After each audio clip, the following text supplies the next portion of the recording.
우리의 삶에는 때로 도저히 넘을 수 없을 것 같은 거대한 산과 깊은 바다가 가로놓여 있습니다. 질병의 고통, 관계의 어려움, 경제적인 압박, 그리고 마음을 짓누르는 절망감.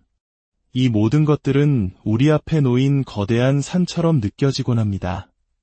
오늘 우리는 이러한 삶의 문제들 앞에서 우리가 붙잡아야 할 가장 근원적인 힘, 바로 믿음에 관한 깊은 이야기를 나누고자 합니다. 이 여정을 시작하기에 앞서 오늘 이 이야기가 여러분의 마음에 울림을 준다면 하나님의 은혜를 나누는 마음으로 이 영상을 소중한 분들과 공유해 주시길 바랍니다. 또한 저희 채널을 구독하시면 여러분의 믿음을 더욱 굳건하게 할 앞으로의 이야기들을 놓치지 않으실 수 있습니다. 이 말씀을 듣는 모든 분들의 삶에 하나님의 평안과 축복이 함께하기를 기도합니다. 성경 마가복음 11장 23절과 24절에는 예수님께서 직접 하신 놀라운 말씀이 기록되어 있습니다. 내가 진실로 너희에게 이르노니 누구든지 이 산더러 들리어 바다에 던져지라 하며 그 말하는 것이 이루어질 줄 믿고 마음에 의심하지 아니하면 그대로 되리라. 그러므로 내가 너희에게 말하노니 무엇이든지 기도하고 구하는 것은 받은 줄로 믿으라 그리하면 너희에게 그대로 되리라. 이 말씀은 단순한 비유나 상징이 아닙니다. 이것은 영적 세계의 법칙이며 오늘을 살아가는 우리 모두에게 주시는 하나님의 약속입니다. 요즘처럼 불확실성과 불안이 가득한 시대에 우리의 믿음은 더욱 굳건해져야 합니다. 하나님을 아는 지식이 그 어느 때보다 절실히 필요합니다. 하나님께서는 유로운 자가 믿음으로 말미암아 살리라 계획하셨습니다. 아무리 절망적인 상황에 묶여있는 사람이라도 믿음을 통해 완전히 새로운 삶을 시작할 수 있습니다. 하나님의 말씀 한마디는 한 나라를 변화시킬 수 있을 만큼 강력합니다. 그분의 말씀은 영원부터 영원까지 변치 않으며 바로 이 썩지 않을 씨앗, 영원한 말씀이 우리 안에 들어올 때 우리는 거듭나고 놀라운 구원의 여정을 시작하게 됩니다. 사람은 빵으로만 사는 것이 아니라 하나님의 입에서 나오는 모든 말씀으로 살아야 합니다. 이것이 바로 믿음의 양식입니다. 믿음은 들음에서 나며 들음은 그리스도의 말씀으로 말미암습니다. 하지만 세상은 끊임없이 성경의 권위를 훼손하고 그 안의 모든 기적적인 사건들을 인간적인 논리로 설명하려 했습니다.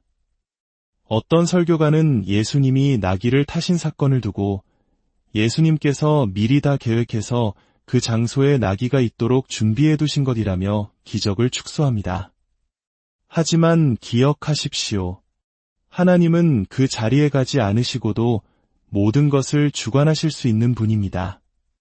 그분이 당신의 삶을 계획하실 때 당신의 삶에는 진정한 평안이 깃듭니다.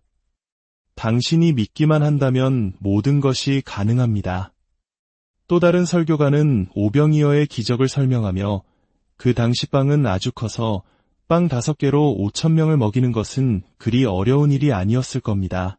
라고 말합니다. 하지만 그는 그 빵 5개와 물고기 2마리를 가져온 작은 아이의 도시락을 잊었습니다. 하나님께는 불가능이 없습니다. 모든 불가능은 오직 우리의 불신, 우리의 좁은 생각으로 하나님의 능력을 제한할 때 생겨납니다. 우리는 정말 위대한 하나님을 섬기고 있습니다. 그분의 길은 측량할 수 없고 그분의 은혜와 능력은 무한합니다. 아일랜드의 도시 벨파스트에서 있었던 일입니다. 한 모임의 인도자가 깊은 슬픔에 잠겨 제게 말했습니다. 지난 5개월간 제게는 큰 슬픔이 있었습니다. 우리 모임에는 기도를 통해 하늘의 축복을 불러오는 한 할머니가 계셨습니다. 연로하시지만 그분이 계시는 것만으로도 우리에게는 큰 영감이 되었죠. 그런데 5개월 전 그분이 넘어져 넓적다리뼈가 부러졌습니다. 의사들이 깁스를 했지만 5개월 후 깁스를 풀었을 때 뼈가 제대로 붙지 않았고 다시 넘어져 같은 곳이 또 부러졌습니다. 저는 그를 따라 할머니의 집으로 향했습니다. 방 오른편 침대에 한 할머니가 누워 계셨습니다. 제가 지금 상황이 어떠신가요? 라고 묻자 할머니는 이렇게 대답했습니다. 의사들이 저를 집으로 돌려보냈어요. 이제는 치료가 불가능하다고 합니다. 너무 늙어서 뼈에 영양분이 없어 다시는 붓지 않을 거라고, 남은 평생을 침대에서 보내야 할 거라고 하더군요. 저는 할머니께 물었습니다. 하나님을 믿으실 수 있겠습니까? 그녀는 망설임 없이 대답했습니다. 네. 당신이 벨파스트에 왔다는 소식을 들은 후부터 제 믿음이 다시 타오르기 시작했습니다. 기도해 주시면 저는 믿겠습니다. 이 세상 어떤 힘도 제 다리뼈를 붓게 할 수 없다는 걸 알지만 하나님께는 불가능이 없다는 것도 압니다. 제가 다시 물었습니다. 지금 하나님께서 당신을 만나주실 것을 믿으십니까? 그녀는 믿습니다. 라고 답했습니다. 하나님을 굳게 믿는 사람을 보는 것은 참으로 감격스러운 일입니다. 하나님은 이 모든 상황을 알고 계셨습니다. 그때 방 한쪽에 앉아있던 할머니의 남편이 소리쳤습니다. 그는 4년 동안 의자에 앉아 한 걸음도 걷지 못한 사람이었습니다. 나는 안 믿어. 절대로 안 믿을 거요. 당신들은 절대 나를 믿게 할 수 없어. 저는 그에게 알겠습니다. 라고 말하고 주 예수님의 이름으로 그의 아내에게 손을 얹었습니다. 제 손이 닿는 순간 하나님의 능력이 그녀를 관통했고 그녀는 치유받았어요. 라고 외쳤습니다. 저는 말했습니다. 제가 일으켜 드리지 않겠습니다. 하나님께서 모든 것을 하실 것입니다. 그러자 그녀는 스스로 일어나 방 안을 오가며 하나님을 찬양했습니다. 아내에게 일어난 일을 보고 놀란 남편은 나도 걷게 해주시오. 나도 걷게 해달란 말이오. 라고 외쳤습니다. 저는 그에게 말했습니다. 이 늙은 죄인아, 회개하십시오. 그는 울부짖었습니다. 주님, 제가 한 말은 진심이 아니었습니다. 주님은 아시지 않습니까? 저는 주님을 믿습니다. 주님은 긍휼이 넘치시는 분입니다. 만약 주님께서 우리의 죄를 하나하나 기억하신다면 우리 중에 누가 감히 그분 앞에 설 수 있겠습니까? 우리가 믿음의 조건을 채울 때 하나님은 언제나 우리를 만나주십니다. 믿는 자에게는 모든 것이 가능합니다. 저는 그 남편에게도 손을 얹었고 하나님의 능력이 그의 온몸을 꿰뚫었습니다. 4년 만에 처음으로 그의 다리는 몸을 지탱할 힘을 얻었습니다. 그는 일어나 방 안을 걸어 다녔습니다. 그리고 외쳤습니다. 오늘 밤 하나님께서 우리에게 얼마나 위대한 일을 행하셨는가. 무엇이든지 기도하고 구하는 것은 받은 줄로 믿으라. 그리하면 너희에게 그대로 되리라. 하나님을 향한 갈망을 가지십시오. 그러면 하나님께서 주시는 소원을 품게 될 것이며 당신이 순전한 믿음으로 나아갈 때 그분은 반드시 응답하실 것입니다. 믿음은 구원받기 전에 느끼는 감정이 아닙니다. 구원받기 전에 구원받은 느낌을 먼저 원하기 때문에 구원받지 못하는 사람들이 너무나 많습니다. 하나님의 계획은 언제나 이것입니다. 내가 믿으면 하나님의 영광을 보리라. 하나님은 우리 모두를 흔들리지 않는 믿음, 그분을 향한 온전한 신뢰의 자리로 이끌기 원하십니다. 예수님은 왜 산을 옮기는 비유를 사용하셨을까요? 믿음이 산을 옮길 수 있다면 그 어떤 것도 옮길 수 있기 때문입니다. 하나님의 계획은 너무나 놀라워서 당신이 믿기만 한다면 모든 것이 가능해집니다. 마음에 의심하지 아니하면 마음은 모든 것의 근원입니다. 한 남자와 여자가 첫눈에 사랑에 빠지는 것을 보십시오. 순식간에 깊은 애정과 강한 마음의 사랑이 싹틉니다. 사랑하는 마음이란 무엇일까요? 그것은 바로 믿음의 마음입니다. 믿음과 사랑은 서로 연결되어 있습니다. 한 사람은 북쪽으로, 다른 한 사람은 남쪽으로 갈지라도 그들의 사랑 때문에 서로에게 진실할 것입니다. 주 예수 그리스도를 향한 깊은 사랑과 마음이 있을 때도 마찬가지입니다. 하나님께로부터 난 사람은 내면의 애정, 즉 불순한 모든 것으로부터 움츠러드는 주님을 향한 충성심을 갖게 됩니다. 하나님의 사랑은 우리의 생각으로는 도저히 이해할 수 없습니다. 우리는 반드시 성령 하나님으로부터 오는 계시를 받아야 합니다. 하나님은 후히 주시는 분이며 구하는 자는 받을 것입니다. 스위스에 머물던 어느 날 2명의 경찰관이 저를 체포하러 왔습니다. 연어 없이 사람들을 치료했다는 혐의였습니다. 저를 맞이한 형제는 경찰들에게 말했습니다. 잠깐만 기다려 주십시오. 당신들이 체포하려는 그 사람이 사역한 결과 중 하나를 보여드리겠습니다. 그는 경찰들을 데리고 한 여인의 집으로 갔습니다.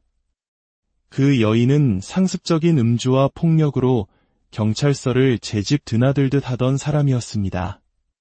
형제는 말했습니다. 이 여인은 술에 취한 채로 우리 모임에 왔습니다. 몸은 망가질 대로 망가져 있었죠. 하지만 그 사역자가 술 취한 그녀에게 손을 얹고 하나님께 그녀를 치유하고 구원해달라고 기도했습니다. 그러자 그 여인이 말을 이었습니다. 맞아요. 그리고 하나님은 저를 구원하셨고 그날 이후로 저는 술을 한 방울도 입에 대지 않았습니다. 경찰들은 체포 영장을 가지고 있었지만 이런 일은 의사들이나 하게 냅둬라고 혐오스럽게 말하며 돌아섰습니다. 그것이 그들에 대해 들은 마지막 소식이었습니다. 우리에게는 상한 마음을 고치시고 갇힌 자를 자유롭게 하시며 가장 악한 죄인마저 구원하시는 예수님이 계십니다. 감히 영광스러운 복음을 거부하시겠습니까? 저는 또한 용서하지 못하는 마음이 믿음을 방해하는 것을 여러 번 목격했습니다. 한 남자는 처남에게 험한 말을 담은 편지를 쓴 죄책감 때문에 성령을 받지 못하고 있었습니다. 그는 집으로 돌아가 아내에게 말했습니다. 당신 오빠에게 편지를 써서 내가 했던 말에 대해 용서해달라고 해야겠소. 아내는 당신 바보요. 라고 쏘아붙였지만 그는 상관없소. 이건 하나님과 나 사이의 문제고 반드시 해결해야만 하오. 라고 답했습니다. 그는 용서를 구하는 편지를 썼고 다시 모임에 돌아오자마자 하나님은 그를 성령으로 충만하게 채워주셨습니다. 마음속에 있는 모든 어두운 것들을 빛으로 가져오십시오. 당신이 허락하기만 한다면 하나님께서 그것들을 모두 쓸어버리실 것입니다. 그리스도의 보배로운 피가 모든 죄에서 우리를 깨끗하게 하십니다. 당신이 믿기만 한다면 하나님은 당신을 만나주시고 당신의 삶에 그분의 사랑이라는 햇살을 비춰주실 것입니다. 우리의 구주 예수님은 모든 사람을 위한 모든 것을 가지고 계십니다. 죄의 용서, 질병의 치유, 성령의 충만함, 이 모든 것이 주 예수 그리스도라는 한 근원에서 나옵니다. 어제나 오늘이나 영원토록 동일하신 그분의 음성을 들어보십시오. 주의 성령이 내게 임하셨으니 이는 가난한 자에게 복음을 전하게 하시려고 내게 기름을 부으시고 나를 보내사 포로된 자에게 자유를, 눈먼 자에게 다시 보게 함을 전파하며 눌린 자를 자유롭게 하고 주의 은혜의 해를 전파하게 하려 하심이라. 이 성령의 능력은 소수의 사도들만을 위한 것이 아니었습니다. 멀리 있는 자들, 곧 우리 하나님께서 부르시는 모든 이들을 위한 것이었습니다. 어느 날 한 노인이 나는 용서받을 수 없는 죄를 지었어. 나는 길을 잃었어. 라고 절규하고 있었습니다. 주님의 영이 제게 임하여 외쳤습니다. 거짓말하는 영아, 그에게서 나오라. 그 순간 악한 영은 떠나갔고 주님께서는 제게 속삭이셨습니다. 이것이 내가 너에게 성령으로 세례를 준 이유니라. 하나님께서 성령의 능력으로 우리의 삶을 온전히 다스리시는 영역이 있습니다. 성령은 그리스도의 것들을 우리에게 드러내고 펼쳐 보여주시며 사탄의 세력과 싸워 이길 수 있도록 우리를 준비시키십니다. 사탄은 당신의 생각의 삶을 장악할 수 있다면 당신에 대한 거대한 승리를 거두었다는 것을 압니다. 그의 주된 일은 우리 마음의 의심과 불신의 생각을 심는 것입니다. 하지만 우리가 순결하고 거룩하다면 우리는 즉시 그 생각들로부터 움츠러들 것입니다. 예수 그리스도의 보혈과 그분의 위대한 이름은 사탄이 당신의 마음에 심으려는 모든 교묘한 불신의 씨앗에 대한 해독제입니다. 모든 시련은 축복입니다. 때로는 12개의 기차가 제 위로 지나가는 듯한 압박감을 느낄 때도 있었지만 저는 가장 힘든 순간들이야말로 하나님의 은혜 속으로 들어가는 도약대가 된다는 것을 발견했습니다. 저 역시 한때 인간의 힘으로는 도울 수 없는 지경에 처한 적이 있습니다. 6개월 동안 맹장염으로 고통받았고 의사는 수술하기에는 너무 늦었다고 말했습니다. 모든 희망이 사라졌을 때 한 젊은이와 기도의 사람이 찾아왔습니다. 그 젊은이는 제 침대 위로 뛰어 올라가 외쳤습니다. 악한 영아, 나오라. 예수의 이름으로 명하노니 그에게서 나오라. 그 순간 악한 영은 떠나갔고 저는 즉시 치유되었습니다. 저는 일어나 옷을 입고 일터로 나갔습니다. 제가 떠난 직후 의사가 찾아와 제 아내에게 말했습니다. 당신은 다시는 남편을 살아서 보지 못할 겁니다. 그는 시체가 되어 돌아올 겁니다. 글쎄요, 제가 바로 그 시체입니다. 사랑하는 여러분, 이 이야기들은 단순히 과거의 기록이 아닙니다. 살아계신 하나님은 어제나 오늘이나 영원토록 동일하십니다. 그분은 오늘도 여전히 상한 마음을 고치시고 갇힌 자를 자유롭게 하시며 당신을 구원하고 치유하기 원하십니다. 만약 당신이 하나님을 믿기만 한다면 어떤 일이 일어나겠습니까? 가장 위대한 일들이 일어날 것입니다. 이제 그분을 향해 부르짖으십시오. 주님, 제가 믿습니다. 저의 믿음 없는 것을 도와주소서. 그분은 당신의 기도를 들으시고 반드시 응답하실 것입니다. 당신의 삶에 있는 거대한 산을 향해 예수의 이름으로 명하십시오. 믿음의 기도는 병든 자를 구원하고 주님께서 그를 일으키실 것입니다. 당신의 삶이 주님의 영광을 위한 살아있는 간증이 되기를 주 예수 그리스도의 이름으로 축복합니다.